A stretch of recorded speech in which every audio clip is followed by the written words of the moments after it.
네, 안녕하세요. 2주차 2강 시작하도록 하겠습니다. 지난 시간에 우리가 그 어머니의 전적인 지원, 그리고 어머니의 믿음이 한 아이의 인생을 바꿔놓았다라고 얘기를 했었잖아요. 그게 바로 우리 그 범죄 심리 프로파일러 알고 계실 건데 표창원 선생님이세요. 그래서 어린 시절에 무한한 긍정적인 믿음 이거를 심어주신 분이 바로 어머니다라고 이야기를 하시더라고요. 그래서 우리는 정말 그 어린 시절의 양육, 주 양육자의 어떠한 그 태도에 의해서 아이들이 성장함에 있어서 큰 영향을 받는다라고 보는 건데 바로 우리가 인간 행동에 있어서 이렇게 인본주의의 이론들이 바로 그런 무한한 에너지 그리고 긍정적인 메시지를 준다라고 하는 이론들이 여기 이제 다수 수록이 되어 있습니다. 자, 그래서 인본주의 이론은 사회복지 실천에서 클라이언트 자기 이해와 성장을 촉진시키는데 매우 중요한 역할을 합니다. 그래서 클라이언트 중심 접근이라고 하는 이 상담법은 결국 클라이언트 자신의 문제를 가장 잘 이해하고 해결할 수 있는 능력을 가진다라고 하는 믿음에서 오기 때문입니다. 자, 우리 지난 시간에 하나하나 단어, 이제는 계속 반복으로 하다 보면 익숙해진다라고 했잖아요. 자, 클라이언트를 우리는 뭐라 한다? 대상자라고 하는 거예요, 대상자. 그래서 클라이언트는 상담 온 사람들, 그래서 우리가 흔히 고객이라고 이야기를 하죠. 그래서 클라이언트는 직접적인 대상자다라고 해서 클라이언트라고 하고, 그러면은 사회복지사는 뭐예요? 웰페어라고 하는 용어를 씁니다. 그래서 우리가 굉장히 많이 접하는 것이 클라이언트라고 이야기를 자꾸 하는 이유가 대상자이기 때문에 그렇다. 그래서 클라이언트 대상자, 본인 자신의 문제를 누가 제일 잘 알고 있느냐? 본인 스스로의 자정 기능이 있다라고 하는 거예요. 그래서 사회복지사는 클라이언트가 자신의 감정, 경험을 자유롭게 표현할 수 있는 안전한 환경을 제공하고 무조건적인 긍정적인 존중을 통해서 클라이언트 자신의 어떤 이해와 성찰이 필요하다라는 것인데 사회복지사는 이 모든 것을 도와줘야 된다. 옆에서 적극적이 아니라 개입을 사회복지사가 전적으로 하는 건 아닙니다. 뭐든지 대상자, 클라이언트의 결정권을 가지고 다만 결정에 어떤 결정을 할 수 없을 때 클라이언트는 도움을 주는 역할을 한다라고 보는 거예요. 자, 인본주의 이론은 클라이언트의 강점, 잠재력을 강조하는 강점 기반을 중심으로 접근을 한다라고 하는 거예요. 그래서 우리가 상담을 하다 보면 그 사람의 이렇게 대면으로 상담을 했을 때, 아, 이게 이 사람한테는 취약한 부분이구나. 이 사람은 이게 강점이구나라고 상담사가 이야기를 할 때 보면 인본주의에서는 부정적인 단점을 이야기를 하는 게 아니라 장점을 좀 더 강점다운 모습으로 좋은 점으로 설명해 주면서 강점을 가지고 잠재적인 가능성이 있다라고 힘을 내게끔 해주는 게 인본주의 이론이라고 우리가 흔히 이야기를 합니다. 인본주의 이론은 사회복지 실천에서 클라이언트 강점을 발견하고 이를 기반으로 문제 해결을 돕게 되는 것인데, 예를 들면 청소년이 자신의 강점을 발견하고 이를 발전시킬 수 있도록 돕는 과정을 포함되는 것이다라고 하는 것인데, 자, 청소년들 자신의 강점을 발견하기가 사실상 쉽지 않지요. 왜? 그동안에 어렸을 때부터 어머님, 부모님이 정해주는 어떠한 직업이라던가 어떤 선택권에 있어서 대학도 뭐예요? 본인이 가고 싶은 과가 따로 있는데 부모가 원하는 과가 있단 말이죠. 그러면은 그 사이에 어떻게 해요? 혼란이 있죠. 그래서 결국에는 부모의 뜻대로 원하는 대학을 가고 원하지 않지만 본인은 만족을 얻지는 못하지만 부모가 만족하기 때문에 계속 다닌다라고 보는 거죠. 자, 그래서 이 청소년들이 나중에 부모의 뜻대로 의사, 판검사 뭐 이렇게 됐다고 합시다. 근데 본인은 노래를 너무 좋아하고 노래에 따라서 본인의 인생에 전반적으로 휴식이 된다라고 하는데 의사나 판사가 됐던 사람들은 과거에 본인들의 꿈이 그렇다라고 하면 그건 그냥 본인의 꿈, 강점을 가지고 있는 거예요. 그런데 나는 이런 거 다 싫고 노래 부르는 가수가 되고 싶어. 그래서 평생 나는 이 노래를 하고 싶은데 부모님이 내가 노래하는 거 보거나 기타 치는 것을 보면은 기타를 막 부셔버리고 이런 경우가 있잖아요. 그래서 그 꿈을 이루지 못한 사람이 나중에 부모님의 뜻대로 소원 성취를 했는데 부모님 다 돌아가시고 그리고 내가 사회에 어느 정도 기반을 잡고 뒤를 돌아보니 내가 못다한 꿈 이걸 꼭 이루고 싶어. 그래서 그때 뭐예요? 자기의 꿈을 실현하려고 하는 매슬로우 욕구 단계 최상위에 있는 자아 실현의 욕구를 그때를 또 한다라고 하는 거죠. 자, 그래서 청소년의 자신의 강점을 발견하는 것은 빨리 발견을 하면은 좋은데 이거를 뭐예요? 부모의 뜻 내지는 어떠한 것을 선택하기에 있어서 혼란을 본인이 겪는 경우도 있죠. 자, 그래서 이런 그 문제점이 있는 청소년들은 사회복지사들이 뭐예요? 그 클라이언트의 강점을 발견할 수 있도록 문제 해결을 돕는 역할을 한다. 그래서 청소년 때는 내가 뭐 어떻게 갈지를 모르겠어요. 뭘 좋아하는지 모르겠어요. 꿈이 없어요. 라고 하는 것 중에 이 아이가 제일 잘하는 거 발견할 수 있도록 도와주는 역할이 좀 필요하다라고 보는 거죠. 그래서 우리가 학교에 이렇게 담임 선생님들을 보면 원서를 쓸 때 보면 얘가 내가 봤을 때는 어느 쪽 분야가 더 잘 맞겠다. 그래서 공대를 가느냐, 인문계를 가느냐, 아니면 기술 쪽으로 뭐예요? IT 산업으로 가면서 이 아이가 성장 발전을 할 수 있도록 지도 학생을 맡은 담임 선생님들은 그렇게 아이들의 성향을 파악을 해서 아이들이 잘 갈 수 있는 길을 터주는 역할을 한다라고 하는 거죠. 그런 것이 이제 우리 청소년의 그 멘토를 하시는 분들은 많이 필요합니다. 지금도 우리 여러분도 인생에 있어서 제2의 인생을 지금 새로운 학교에서 새롭게 지금 하고 있잖아요. 그러면 내가 여기에 온 취지가 뭐냐. 그래서 내가 어떠한 직장을 지금 다니고 있지만 나중에 퇴직을 했을 때 사회복지사로서 어떤 내가 일을 할 수 있지 않을까? 가능성. 그리고 내가 봉사 활동이 너무 좋은데 여기에다가 사회복지사 자격증까지 있으면 봉사하는데 뭐예요?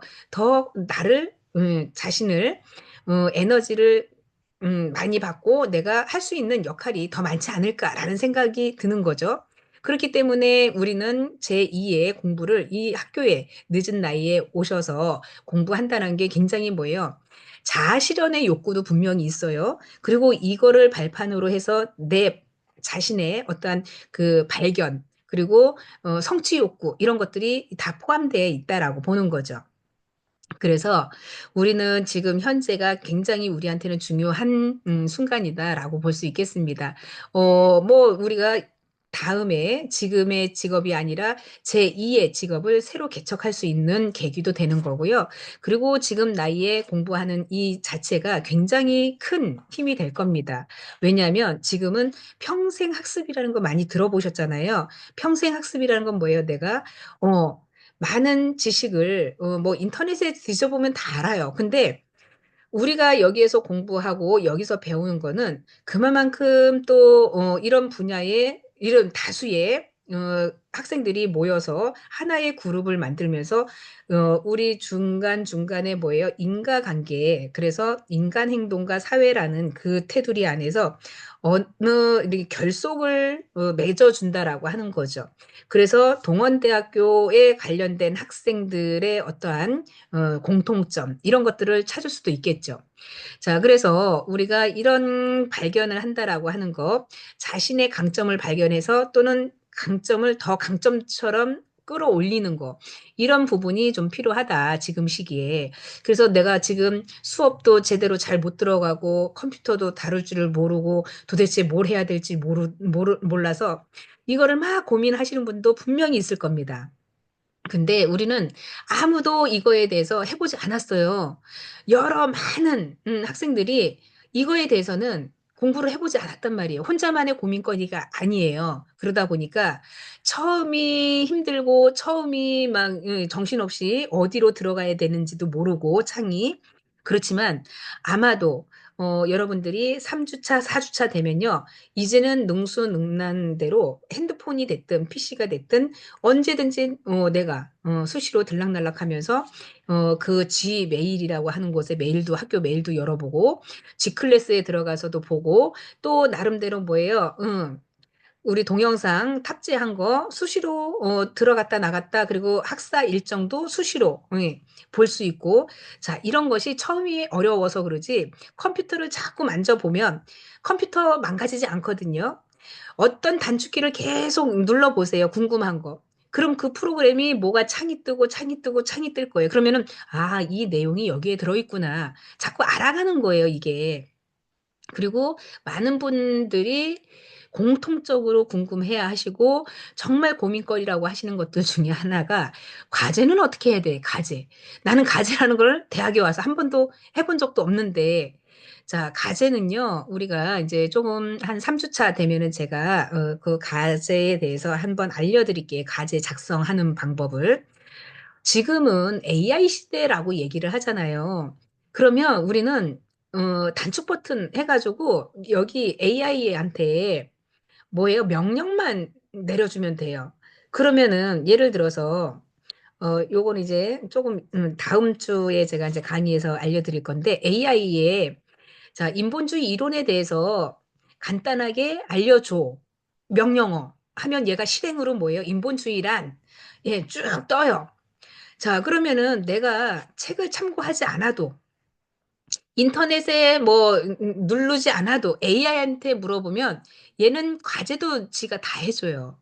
무슨 말이냐? 그만큼 AI는 우리 사람이 살아가는데 학습이 된 있는 애예요. 아주 똘똘해요. 그래서 그것만 잘 이용하면 지금 모든 과정 어렵지 않습니다. 그러니까 힘을 내시고 처음에 들어갔다 나왔다 이게 힘드시면 요거는 계속 내가 컴퓨터 앞에서 단축키 계속 눌러 보는 거예요. 이거는 뭐 하는 기능이지? 저거는 뭐 하는 기능인지 그렇게 해서 알아가시는 단계일 뿐이라는 거죠, 처음에 초창기에는. 자 그러면 우리 2 학년이 되거나 2 학년도 되기 전에 1 학년 2 학기가 되면요. 그때는 자연스럽게 내가 학교의 학생다운 면모를 갖춘다라고 하는 거죠. 지금이 힘드신 때는 다 알고 있습니다.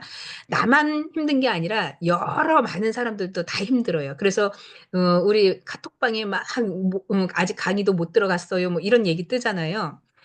그래서 요거는 학과 사무실에 조교님이 계시니까 친절하게 설명을 해 드릴 거고 친절하게 문제를 해결해 드릴 거예요.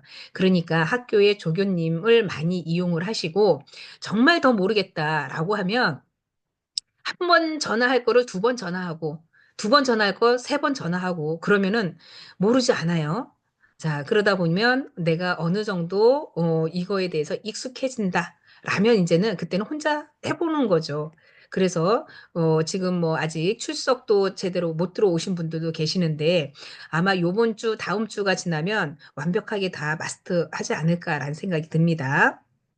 자 그래서 우리가 사회 환경의 이해를 좀 살펴보게 되면은요. 요거 그 페이지를 넘어갔었네요. 네. 자 사회 환경의 이해를 보면 사회 환경은 개인이 속한 공동체 그래서 그 속에서 이루어지는 다양한 사회의 상호작용을 포함하는 것을 사회 환경이라고 이야기를 합니다. 물리적인 환경에 관한 예가 있는데 사회 환경 중에서도 우리 물리적인 환경이라고 있을 거 아니에요. 물리적인 거는 내가 어느 도시에 사는지 어느 아파트에 사는지 이건 다 환경이에요. 그래서 도시 인프라를 이야기를 하는 거예요. 거주지, 도시. 그 물리적인 환경은 내가 어디에 사는지, 어디에 소속되어 있는지 이거는 뭐예요? 우리 주변에 내가 소속되어 있는 곳을 이야기를 하는 것이고 그래서 직장 저기 도시나 인프라를 이야기를 하고 사회적인 환경 그래서 나를 구속되어 있는 주변에 여러 관계되어 있는 기관 이런 것이 이제 사회적 환경이라고 하는 거죠. 자 가족도 사회적인 환경, 친구도 사회적인 환경, 직장이나 지역 사회의 모든 관계에 있는 사람들은 사회적인 환경으로 만들어졌다.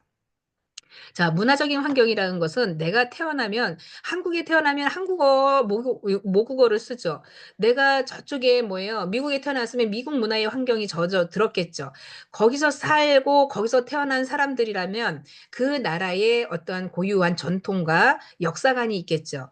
자 그래서 우리는 환경에 적응을 하면서 그 나라의 고유한 국민이 되는 거죠. 대한민국의 온전한 국민이라 하면 한국어를 능수능란하게 하고 대한민국의 전통, 그래서 우리나라의 조상들의 해왔던 어떠한 그 인간의 그 뭐랄까요? 어, 따뜻함? 그리고 오지랖? 한국 사람들은 오지랖 넓잖아요. 예, 도와주려고 하잖아요. 그래서 우리 그 상부 상조의 뜻이 있죠. 그리고 한국은 뭐예요? 대한민국은 예, 홍익 인간의 정신이라고 하잖아요. 그래서 많은 사람들을 이롭게 하고자 하는 그런 이념으로 한국의 고유한 전통과 가치가 있다라고 하는 거죠. 자, 미국에 태어났으면 뭐예요? 미국은 독립된 민주 국가라서 철저하게 자본주의 국가예요. 그래서 미국에 태어나서 산다라고 하면 그야말로 스스로가 뭐예요? 성공을 해서 자기가 먹고 사는 거, 가족에 관련된 그런 내용들, 가족이 빈곤에 처했다라고 하면 그 빈곤에서 뭐예요? 허덕이겠죠. 근데 우리나라에서 빈곤으로 내가 어느 날 사업을 하다가 사업이 안 돼서 쫄딱 망했네. 그럼 하루아침에 거지가 되죠. 그러면은 우리나라에서는 하루아침에 사업을 하다 쫄딱 망했으면 이 사람 굶어 죽게 만들어 놓나요? 그냥 내버려 두나요? 아니죠. 최소한의 뭐예요? 사회보장 기구를 통해서 이 사람의 어떠한 생존의 욕구를 가질 수 있게끔 최소한의 뭐예요? 복지 차원에서 구제를 해준단 말이죠. 그래서 우리나라 뭐예요? 사회복지 쪽으로 보면 사회복지는 우리나라가 미국보다도 훨씬 늦게 시작을 했어요. 그렇지만 이 우리나라의 그 국민들의 어떠한 정신이라든가 사회복지 영역은 오히려 미국보다도 훨씬 잘 되어 있다라고 하는 거죠.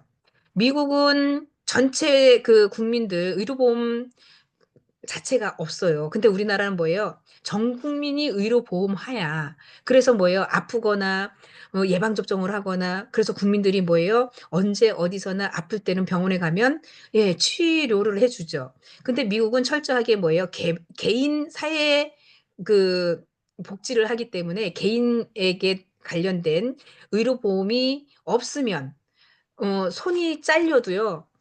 병원에 갈 수가 없어요. 왜? 의료비가 너무 비싸기 때문에. 그래서 손이 잘리면 잘리는 대로 뭐예요? 돈이 없는 사람은 그냥 그 치료, 접합수술 못하고 치료만 해가지고 뭐예요?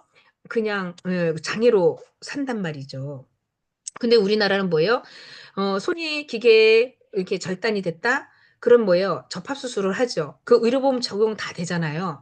그러니까 의료보험 자체가 전 국민이 다 되어 있다 보니까 우리나라 뭐예요? 이런 보장, 사회 보장이 잘 되어 있다라고 하는 거죠. 사회 보장이 잘 되어 있다는 거는 그만큼 국민들이 사회복지를 잘 가지고 그거를 갖다 활용을 한다라고 하는 거죠. 자, 그래서 어디에 태어났느냐, 또 어느 지역에서 사느냐, 또 문화적인 환경은 뭐냐, 이런 것들이 자, 사회 환경에 관련된 여러 가지 인프라를 구성하는 물리적인 환경, 또 사회적인 환경, 문화적인 환경, 이런 것들을 포함해서 우리는 사회 환경이라고 이야기를 하고요. 사회 환경은 우리 다음과 같은 측면에서 개인의 일상생활에서 큰 영향을 미치죠. 그래서 사회복지 실천에서는 매우 중요한 의미를 갖는 것이 바로 사회 환경이다. 자, 사회 환경은 그만큼 뭐예요? 포괄적인 거. 그래서 넓은 의미로 보면은 광의의 개념이다라고 볼 수 있겠습니다. 광의의 개념은 넓은 뜻이에요. 그러면은 그 반대로 좁은 의미의 뜻은 협의의 개념이라고 이야기를 해요. 아마도 우리가 이제 지역사회 복지론이나 사회복지 실천 기술론이나 사회복지 실천 기술을 배우게 되면 실천론에 보면은 강의의 개념, 협의의 개념, 그리고 뭐 다른 그 똑같은 말인데도 넓은 의미의, 좁은 의미의 이런 것을 많이 쓴단 말이죠. 그거 계속 나올 거예요. 그래서 우리 인간 환경에서도 이렇게 광범위하게 쓰는 것은 사회 환경 중에서도 강의의 개념이다라고 이해를 하시면 되겠습니다. 자, 사회 환경에 의해서 우리 개인의 행동이 발달에 미치는 영향들이 있겠죠. 한 사람 한 사람 행동이 국가에 미치는 영향이 굉장히 크잖아요.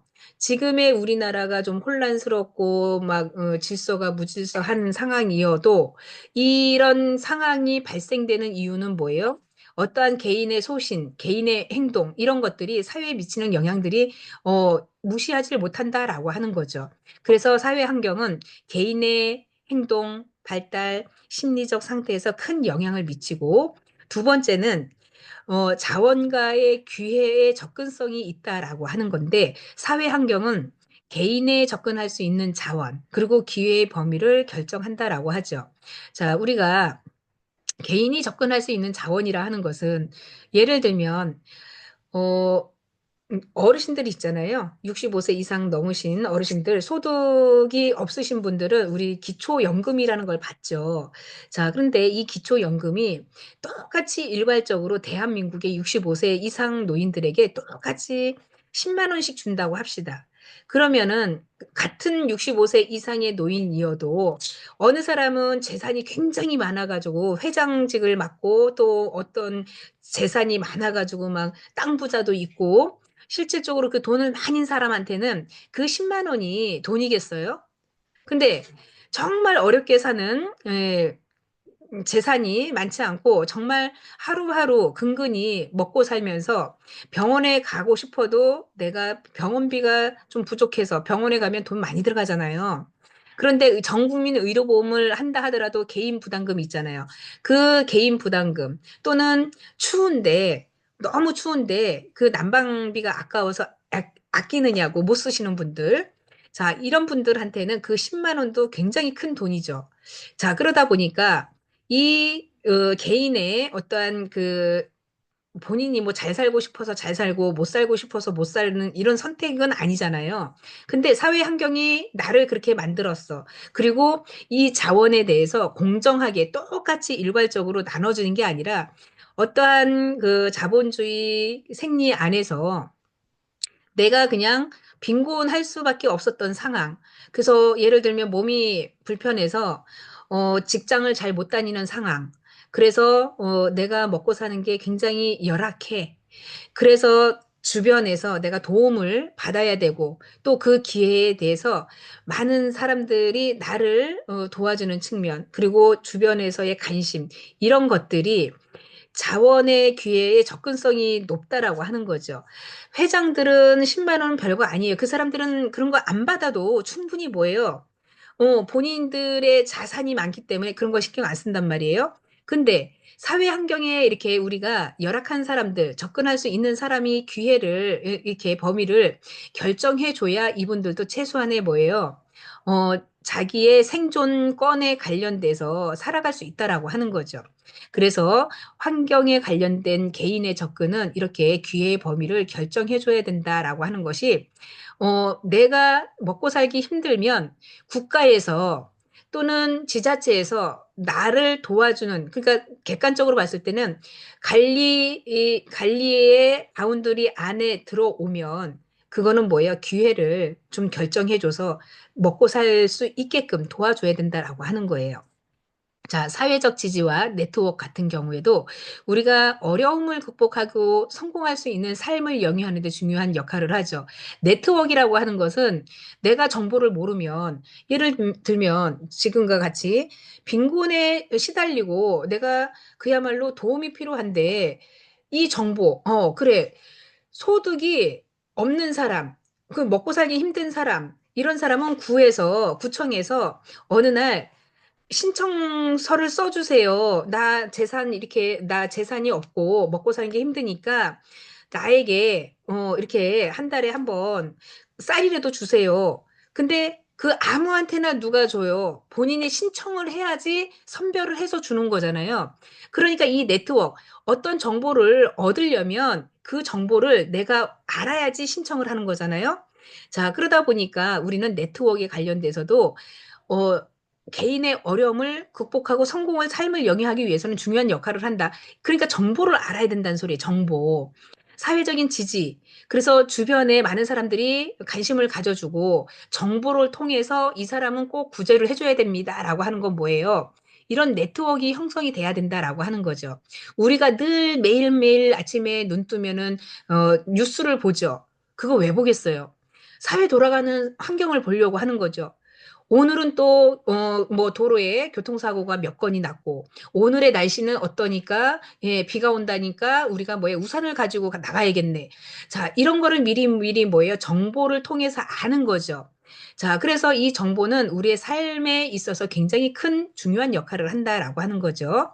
그래서 우리가 사회 환경에서도 이런 사회적인 지지, 네트워크가 굉장히 중요하다라는 이야기를 계속 말씀을 드리고 싶은 겁니다. 자, 사회 환경에서 주요 관점이 있는데요. 사회 환경에서는 우리가 실천에서 클라이언트 누구라 했어요? 대상자라고 했죠. 클라이언트는. 자, 사회적 맥락을 이해하고 효과적인 개입 전략을 수립하는 데 중요한 역할을 한다라고 하는 것이고, 이 사회 환경은 그래서 굉장히 뭐예요? 중요한 역할을 하는데 어떤 역할을 하느냐? 생태 이론과 구조 기능론과 상징적인 상호작용 이론, 그리고 사회적 차별과 억압과 관련된 이론 등이 이렇게 여러 가지의 관점에서의 그 중요한 역할을 하는데, 생태 이론이라 하는 것과 체계 이론은 결국에는 인간과 환경을 상호작용으로 분석해서 갖는 것이 생태 이론이라고 하는 거예요. 그리고 구조 기능론은 우리가 갈등 이론과 사회 구조로 인해서 불평등을 이해하는 데 도움을 준다라고 하는 거예요.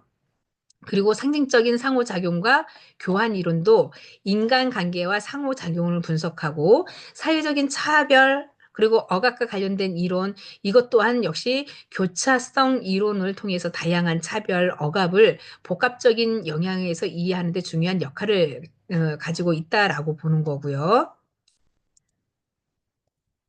자, 그러면은 하나씩 살펴보시게 되면 생태 이론이라 하는 것은 결국엔 인간이 태어나는 것은 뭐예요? 자, 부모님 뱃속에서 인간이 만들어져서 세상에 나왔을 때는 하나의 인간으로 온전해 뭐예요? 성장하고 발전시킬 수 있는 계기를 만들어 주는 거죠. 그래서 우리가 인간이 태어나서 발달하는 데 있어서 주변의 환경, 그리고 그 주변의 환경에 따라서 아이들이 성장을 하는 거죠.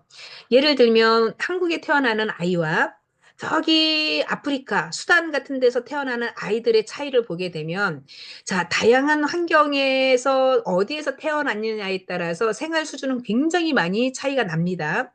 대한민국처럼 좋은 나라에서 태어났다라고 하면 지금은 뭐 태어나는 아이들한테 뭐예요? 그 태어난 아이들을 지자체에서 그 뭐라나요? 아동 그 지자체에서 주는 출생 장려금 있잖아요. 이런 걸 지원해 주죠. 근데 아프리카는 뭐예요? 태어나자마자 아이들이 병이 걸려서 태어나요. 왜? 부모가 임신을 했었을 때부터 부모가 앓고 있는 질병으로 인해서 태아 감염으로 아이가 뭐예요? 뱃속부터 질환을 가지고 태어난다라고 하는 거죠. 태어나면 뭐예요? 항생제를 써야 되고 병원 가서 치료를 받아야 되는데 그런 돈이 없다는 거죠. 그러니까 병을 달고 살다가 아이들이 10년, 20년 안에 질병에 걸린 아이들은 사망이 빠르다라는 거고, 우리나라는 아이들이 태어나면 뭐예요? 태어나는 순간부터 예방접종을 막 하기 시작하죠. 벌써 뱃속에 있을 때부터 태아 검사 먼저 하잖아요. 기형인지 아닌지. 발달은 잘하고 있는지, 그리고 개월에 맞춰서 손가락, 발가락, 눈, 그리고 뭐 장기도 우리가 3D로 보면서 다 보잖아요. 자, 이렇게 태어난 아이들은 이제 사랑과 부모의 관심을 가지고 굉장히 뭐예요? 성장을 하죠. 자, 이렇게 환경에 따라서 이 인간의 발달과 행동도 굉장히 밀접하다라고 하는 게 바로 생태 이론이라고 하는 것이고요. 이 이론은 브루펜 브루너에 의해서 제안이 됐어요. 브루펜 브루너는 이제 굉장히 유명한 학자인데요. 나중에 이제 많이 나올 겁니다.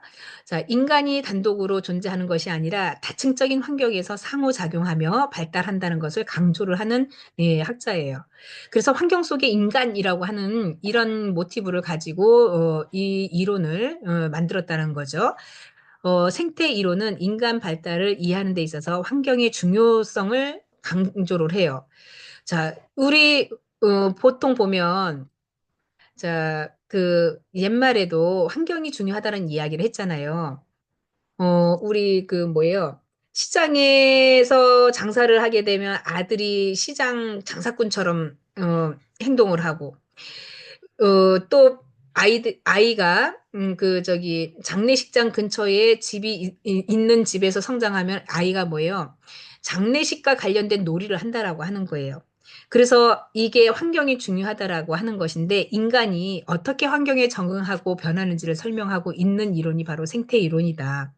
그래서 시골에서 아이들이 성장하면은 아이들은 뭐예요? 시골에 관련된 놀이를 많이 하죠. 근데 도시에서 태어나서 도시에서 성장하는 아이들은 뭐예요? 컴퓨터라던가 게임이라던가 이런 거를 또 굉장히 터득을 빨리 하죠. 자, 이것이 환경의 적응이 이렇게 변화를 가져온다라고 하는 거예요. 그래서 어렸을 때 뭐예요? 조기 교육 하면서 그야말로 유치원부터 영어 유치원 또는 뭐 영어 관련해서 원어민 교사를 붙여준다거나 이렇게 가정에서 신경을 많이 쓰죠. 그래서 어린 시절부터 아이들을 학습으로 통해 가지고 퀄리티를 높인다라고 하는 거예요. 심지어는 최근에 뭐 작년까지만 해도 어 초등학교 학생들 학원에 의사반을 만든다는 거예요. 의사반. 그래서 미리 뭐예요? 이 아이는 의사로 정해져서 어머님들이 또는 가정에서 의사반을 만들어서 특별히 관리 대상이 되는 거죠. 그래서 이 아이들은 어렸을 때부터 의사가 되기 위해서 각종 여러 그 전문가에 의해서 커지는 거예요. 그래서 좋은 대학에 들어가게끔 하고 좋은 대학에 들어가서 의사 할 수 있게끔 미리 뭐예요? 초등학교 때부터 이렇게 의사반을 만들어 가지고 아이들을 성장시킨다라고 하는 거죠.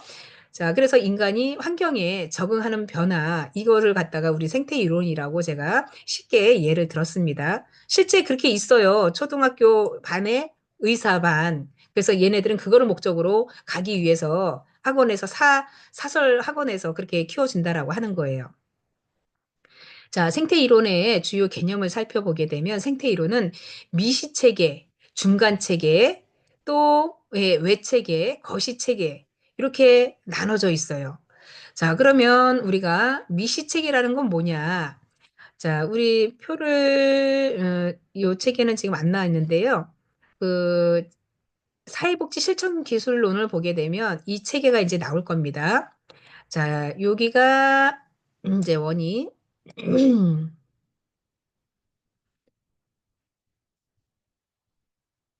제가 동그라미로 이렇게 그리는데요.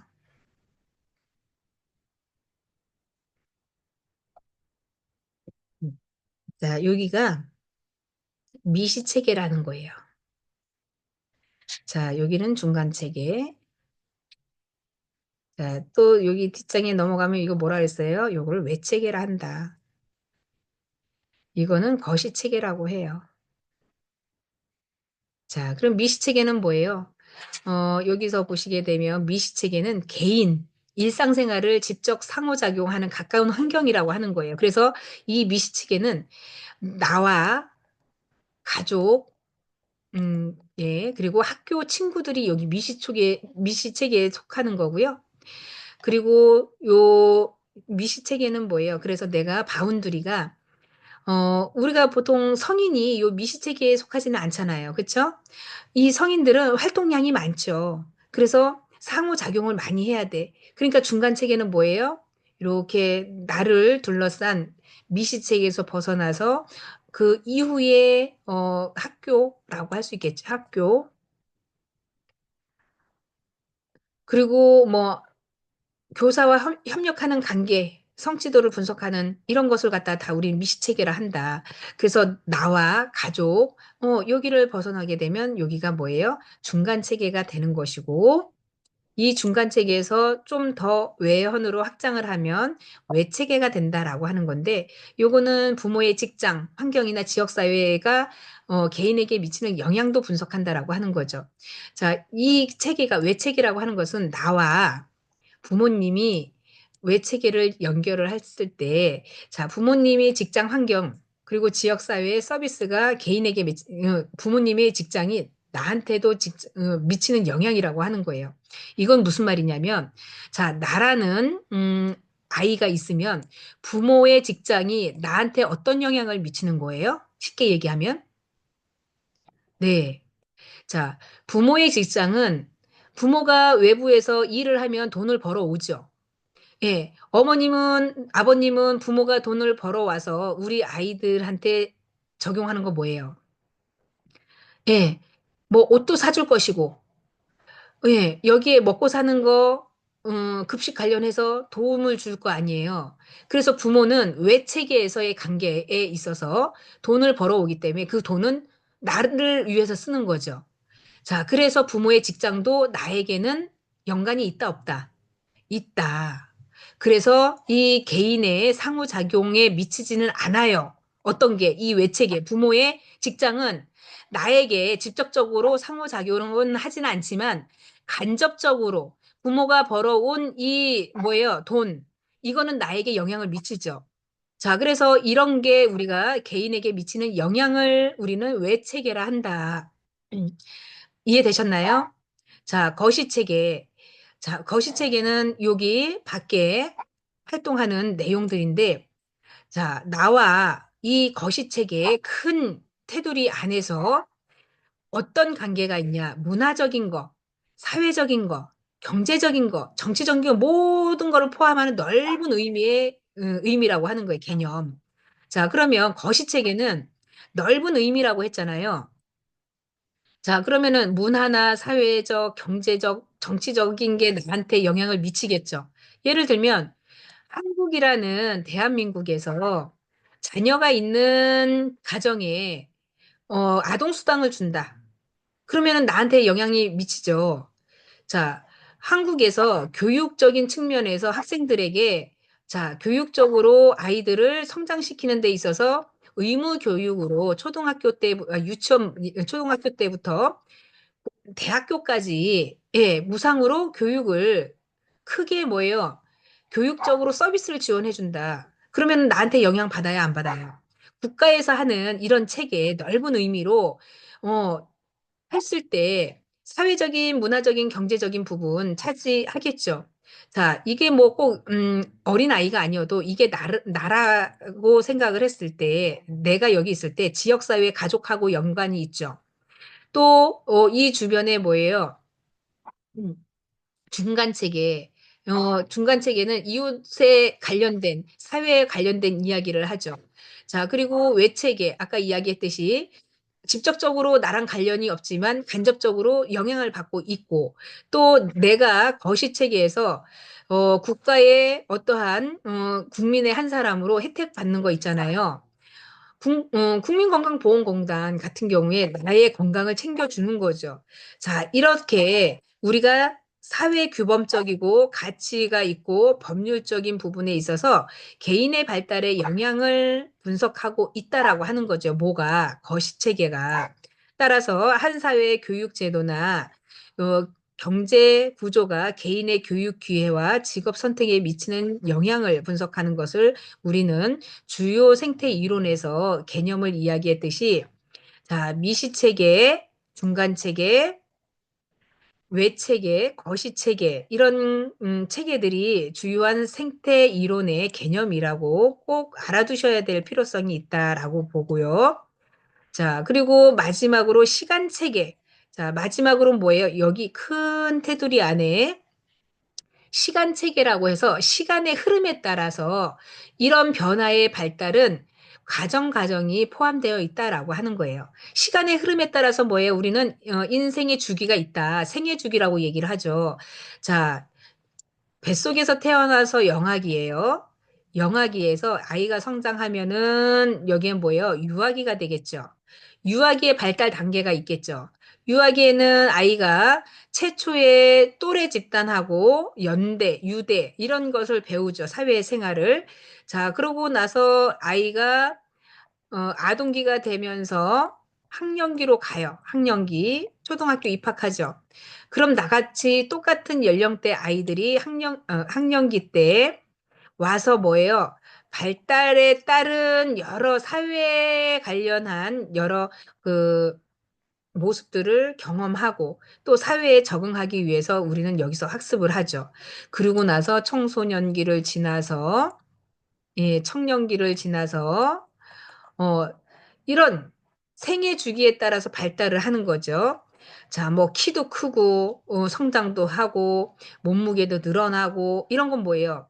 발달적인 성장, 성숙, 발달이라고 해요. 발달. 자, 발달을 하면서 뭐예요? 성인으로 가면서 성숙하죠. 성숙.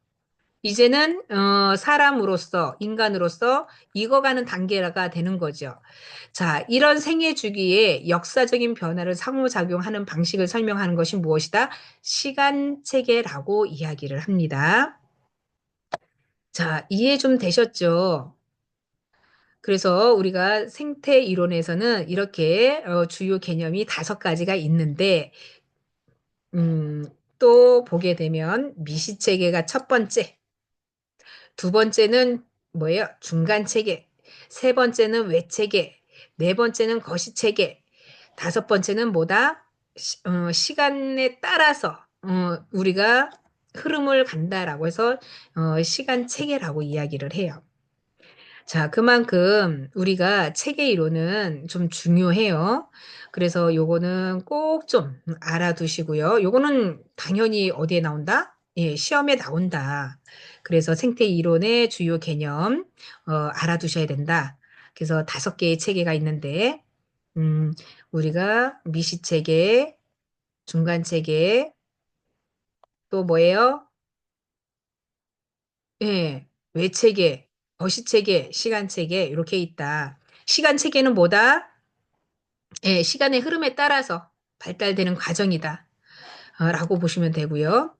자, 생태이론 관련해서 실천은 우리가 클라이언트의 삶에 있어서 다각적인 이해가 필요하고요. 또 다양한 환경, 이런 것들이 클라이언트 문제와 어떻게 관련이 되어 있는지 분석하는 데 유용한 것이 되겠습니다. 이를 통해서 보다 효과적인 개입이 필요하고 그 개입에 있어서 우리가 예를 들면 한 아동이 학교에서 학습 문제를 겪고 있을 때 생태 이론을 통해서 아이의 가정 환경, 그리고 부모의 관계, 학교와의 관계, 부모의 직업, 그리고 사회적 교육 가치를 분석함으로써 아동의 학습 문제를 해결하기 위해서 통합적인 접근이 필요하다라고 하는 것이 바로 생태 이론이다. 자, 생태 이론은 한 사람 개인만 가지고 상담을 하는 것이 아니라 이 한 사람, 한 아이에 관련되어 있는 가족 전체의 문제가 될 수 있기 때문에 들여다봐야 되는 거죠. 아이의 가정 환경이라던가 부모의 관계, 직업적인 부분까지도 모든 것을 뭐 통틀어서 할 수 있어야 된다라고 하는 거죠. 자, 생태 이론은 결론적으로 생태 이론에 관련돼서 인간 발달과 행동을 이해하는 데 아주 중요한 역할을 한다라고 하는 거예요. 자, 사람은 환경에 따라 변하죠. 또 뭐예요? 환경이 사람을 좌우하듯이 사람이 환경을 좌우하나요? 사람이 환경을 좌우하진 않아요. 환경이 사람을 좌우합니다. 예, 환경은 그대로예요. 세상이 바뀌지는 않아요. 대한민국이라는 것은 그 체계 안에 내가 거기 들어가서 나라는 사람이 거기에 들어가서 바꾸는 게 뭐예요? 뭐 제도라던가 뭐 이런 건 충분히 바꿀 수 있어요. 근데 한 틀을 고유한 어떠한 그 세계를 바꾸지는 못해요. 그렇지만 사람은 뭐예요? 환경에 따라서 많이 바뀌어요. 자, 이론 중에 하나의 이론인데요. 이걸 이제 조건, 학습 이론인데, 어떤 학자가 그 얘기를 했어요. 나에게 10명이든 20명이든 50명이든 500명이든 부모들이 나한테 아이를 맡기면 부모들이 원하는 아이들로 내가 만들어 주겠다. 그거는 무슨 얘기냐면 그 원하는 스타일대로 뭐예요? 내가 이 아이를 거기에 따라서 만들어준다. 그래서 그 하나하나의 요구에 따라서 그 아이를 환경적인 부분에 맞출 수 있다라고 하는 거예요. 그래서, 예를 들어 어떤 부모가 우리 아이는요, 어, 음악은 잘 못하지만 음악과 관련된 직업을 갖게 해주세요라고 하면 그 직업에 맞게 얘를 학습을 시키는 거예요. 그리고 어떤 아이는, 얘는, 그냥 훌륭한 정치가로 키워주세요. 예, 그러면 뭐예요? 이 학자는 이 그 심리학자는 그에 맞는 학습을 단련을 시켜주는 거예요. 그래서 맞춤형으로 이 아이를 부모가 원하는 스타일로 키워준다라고 하는 거예요. 참 쉽죠? 자, 어렸을 때 이런 학습이 이 아이의 어떠한 이제 꿈과 어떠한 이 아이가 하고자 하는 것을 다 단절을 시키는 거예요. 그리고 만들어지는 기계처럼 하면, 예, 500명을 데리고 와도, 1000명을 데리고 와도 내가 얘를 만들어줄 수 있다라고 하는 것인데, 그게 이제 나중에 또 나올 거예요. 학습 이론에 보면. 자, 그런데 우리는 중요한 거는 뭐예요? 생태학적 관점에서 봤을 때 생태학적이란 것은 인간과 환경에 밀접한 관계가 있었다고 했죠. 그래서 환경이라는 것에 인간을 맞추느냐, 인간이 환경에 맞추느냐. 예. 자, 인간이 환경에 맞추는 가능성이 많죠. 그래서 이 생태 이론은 그런 의미에서 이야기를 하는 것이다라고 볼 수 있고요. 자, 생태 이론은 사회복지 실천에서 또 클라이언트 삶과 문제를 다각도로 이해를 하고 보다 효과적인 개입을 수립할 수 있다라고 하는 것이고, 생태 이론은 다양한 환경 요인을 어떻게 상호작용해서 개인의 발달과 행동에 영향을 미치는지를 분석하는데 아주 유용한 기준이 된다라고 하는 거고요. 또 클라이언트의 전반적인 삶의 질 향상을 기여하는 데 큰 영향을 준다라고 하는 것이죠. 그래서 우리가 생태 이론 또는 뭐 환경과 어떠한 부분에 있어서 많은 부분을 이야기하는 게, 그래, 인간은 환경에 적응하는 동물이야. 예, 그래서 환경을 뗄래야 뗄 수 없는 하나의 큰 카테고리라고 볼 수 있겠죠. 자, 다음은 체계 이론인데, 체계 이론이라 하는 것은 자, 하나의 전체를 이루는 시스템을 이해하기 위해서 개발된 이론이다라고 보는 건데, 베르탈렘피가 제안을 했습니다. 생물학적 체계에서는 출발을 했지만 이후 사회과학이나 심리학, 경영학 등의 여러 분야에서 적용이 되고 있는데, 체계 이론은 각 부분이 어떻게 상호작용하고 전체 시스템 구조, 기능 이런 거를 형성하는지를 설명하는 것인데, 인간과 사회의 하나의 복합체 체계를 보고 이 체계에서 상호작용하고 피드백 메커니즘을 중심적으로 다루고 있다라고 하는 것인데, 자, 체계 이론의 주요 개념은 개방 체계가 있고 폐쇄 체계가 있다는 거예요. 자, 개방이란 건 뭐예요? 에너지가 밖에서 안으로 들어오고 안에 있는 게 밖으로 나가고 이거에 제한이 없는 것이 개방 체계다라고 쉽게 설명을 해드릴게요. 자, 그래서 외부 환경과 상호작용해서 에너지 자원을 서로 교환하고 하는 체계인데, 외부로부터 자원을 받아들여서 내부의 변화를 하죠. 다시 외부로 방출하는 과정을 포함을 합니다. 그래서 인간은 개방 체계로서 음식과 공기를 섭취를 하면 그 에너지를 뭐예요? 우리 몸에서 활용하고 노폐물은 배출을 하는 거죠. 자, 이게 우리가 개방 체계, 외부 환경을 받아들여서 음식이라는 것을 받아들여서 몸에서 소화를 하면서 에너지를 방출을 우리 몸에 쓸 수 있게끔 하죠.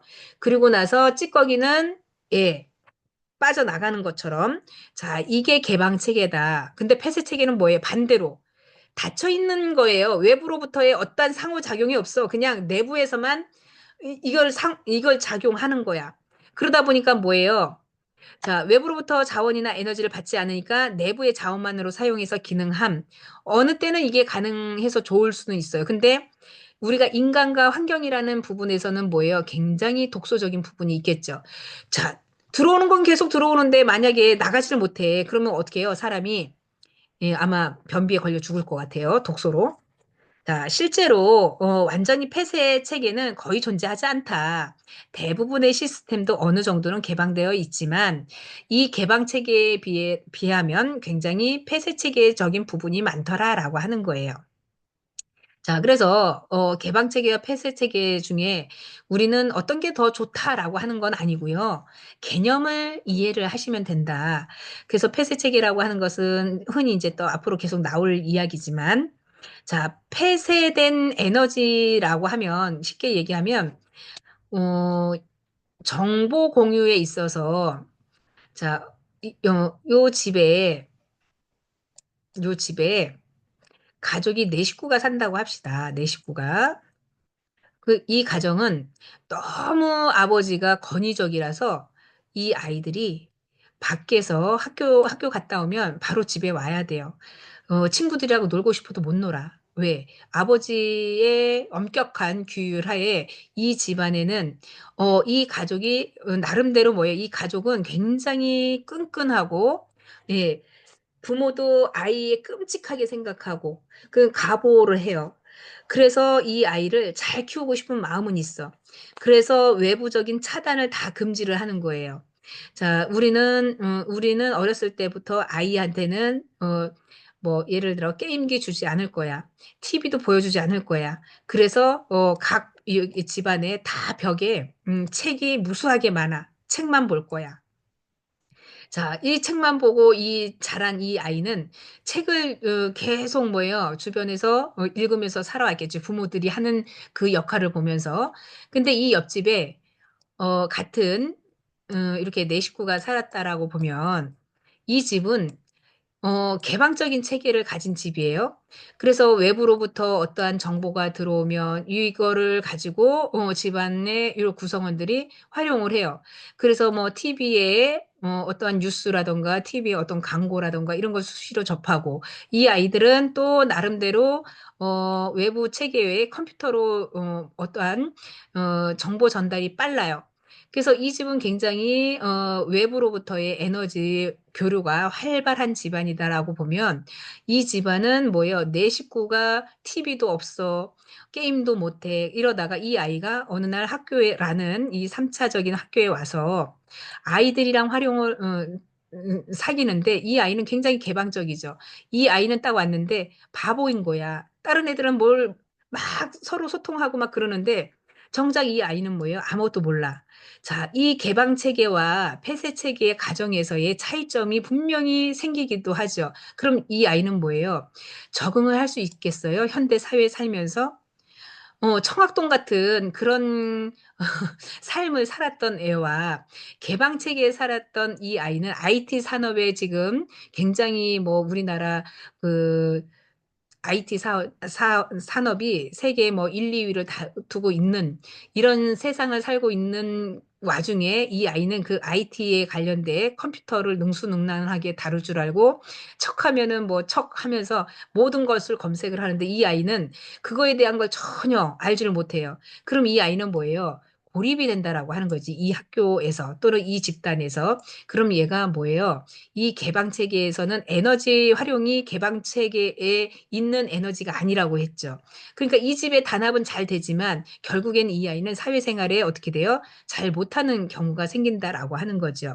자, 이게 이제 폐쇄 체계, 개방 체계를 이야기를 하면서 이렇게 예를 들었는데, 이런 이제 체계의 에너지를 받는 거와 받지 않는, 자, 내부적으로는 받을 수는 있지만 외부적으로는 받지 못하는 그런 것도 이제 기능적인 부분에서도 굉장히 어떻게 보면 역기능적인 부분도 있다라고 보는 거죠. 또 이제 폐쇄 체계로 이제 이야기를 할 것 같으면 예를 들면 코로나 사태가 있을 때 우리는 폐쇄를 하죠. 외부하고 단절하잖아요. 그래서 이 옆집에서 옆집으로 교류하는 것을 딱 차단을 한다. 왜? 이 어마어마한 그 바이러스균이 서로 뭐예요? 상호작용하면서 옮지 말라고. 이때는 폐쇄 체계적으로 뭐예요? 감금을 시킨다거나 아니면은 고립을 시킨다거나 해서 뭐예요? 이거를 완전히 없앨 때까지 폐쇄 체계를 유지하는 거죠. 그러면 더 이상 병이 옮지 않고 일정 시간이 되면 어떻게 자연적으로 다 치유가 되겠죠. 뭐 자연적으로는 힘들다 하더라도 어떠한 약에 의해서 또는 뭐 환경에 의해서 자, 다 나았다라고 하면 뭐예요? 그때는 교류해도 되죠. 근데 이걸 폐쇄 체계가 아닌 오픈 체계로 했었을 때는 자, 똑같은 우리나라 2022년에 2020년부터 22년까지 만약에 이때 그 전체적으로 코로나 19가 성행했을 때 우리나라는 사망률이 굉장히 적었어요. 근데 외국에는 사망률이 뭐 어마어마했죠. 이런 체계를 적재적소에 빨리 대응을 했기 때문에 사망률이 적어졌던 것이고 개방 체계를 계속 유지하고 있었던 중국이나 유럽이나 사상자가 어마어마했었죠. 그런 걸 봤을 때 이 체계라는 것이 뭐 일정 방향에서 "개방 체계가 좋더라. 폐쇄 체계가 좋더라." 이런 좋고 싫음이 아니라 실제로 이게 살아가면서 환경에 따라서 이런 폐쇄 체계의 가능성도 있고 개방 체계의 가능성으로 갈 수도 있고, 이게 바로 체계 이론에 관련된 내용이라고 할 수 있겠습니다. 자, 그리고 체계 이론에서는 우리가 피드백이라고 하는 게 있는데요. 피드백이라 하는 것은 우리가 내부의 요소들을 상호작용하면서 발전하는 정보의 순환 과정이라고 의미를 해석하면 되겠습니다. 그래서 피드백에 대해서는 긍정적인 피드백이 있고, 긍정적인 피드백에서 변화에 증폭시켜 주는 반면에 부정적인 피드백이 있는데, 이 부정적인 피드백은 변화를 억제하기 위한 시스템을 안정성을 유지하기 위한 피드백이다라고 하는 거죠. 피드백은 뭐예요? 상호 서로 교류하는 것을 피드백이라고 해요. 그래서 정보의 순환 과정을 피드백이라고 하는 것인데, 이 피드백이 긍정적인 피드백, 부정적인 피드백으로 나눌 수 있다라고 하는 거죠. 자, 그래서 예를 들면 온도 조절 시스템에 따라서, 자, 온도 조절 시스템 관련해서, 예. 온도 변화에 따라 작동하는 냉각 장치, 그래서 난방 장치, 이런 것들이 부정적인 피드백의 예다. 그래서 온도 변화 작동은 뭐예요? 우리가 온도를 올리는 거는 긍정적인 거고, 자, 냉각은 반대되는 개념이죠. 그래서 냉각과 난방 장치는 긍정적인 피드백, 부정적인 피드백, 요로 예로 이제 이렇게 설명을 하는 것입니다. 자, 우리 강의는 여기서 좀 잠깐 끊고 다음 강의에 다시 시작하도록 하겠습니다.